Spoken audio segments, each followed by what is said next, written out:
الدنيا، مشغولين في الدنيا، لأن الساعة لا تقوم على رجل يقول لا إله إلا الله. الله أكبر. نعم. وفي الحديث شرار الخلق الذين تدركهم الساعة وهم أحياء.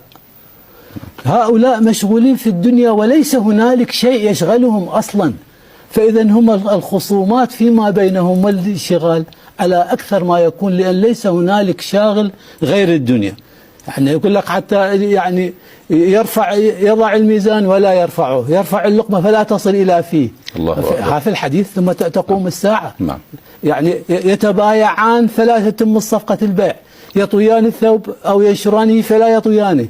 إذن هذه المبالغة في الخصومات والمخاصمات هي جاية في الخصومة العامة المطلقة في أمور الدنيا على أشد ما تكون. بينما لو لاحظنا ثم إنكم يوم القيامة عند ربكم تختصمون، هناك لا، الخصومات في الدنيا فيها ما يستدعي قضاء وفيها ما لا يستدعي قضاء. يعني ليس كل الخصومات في الدنيا فيها قضاء، وإنما هذا كلام تقول كذا أنا أقول كذا ويصير تفاهم.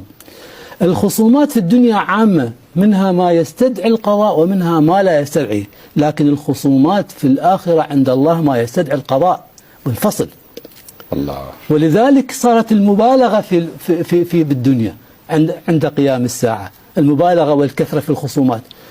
في الآخرة لا، ما يستدعي القضاء ليس كل خصومة يؤتى بها عند رب العالمين تحصل. ولذلك قال يخصمون للمبالغة في الخصومات وعدم الانشغال في شيء آخر عدا الدنيا عند النفخة الأولى.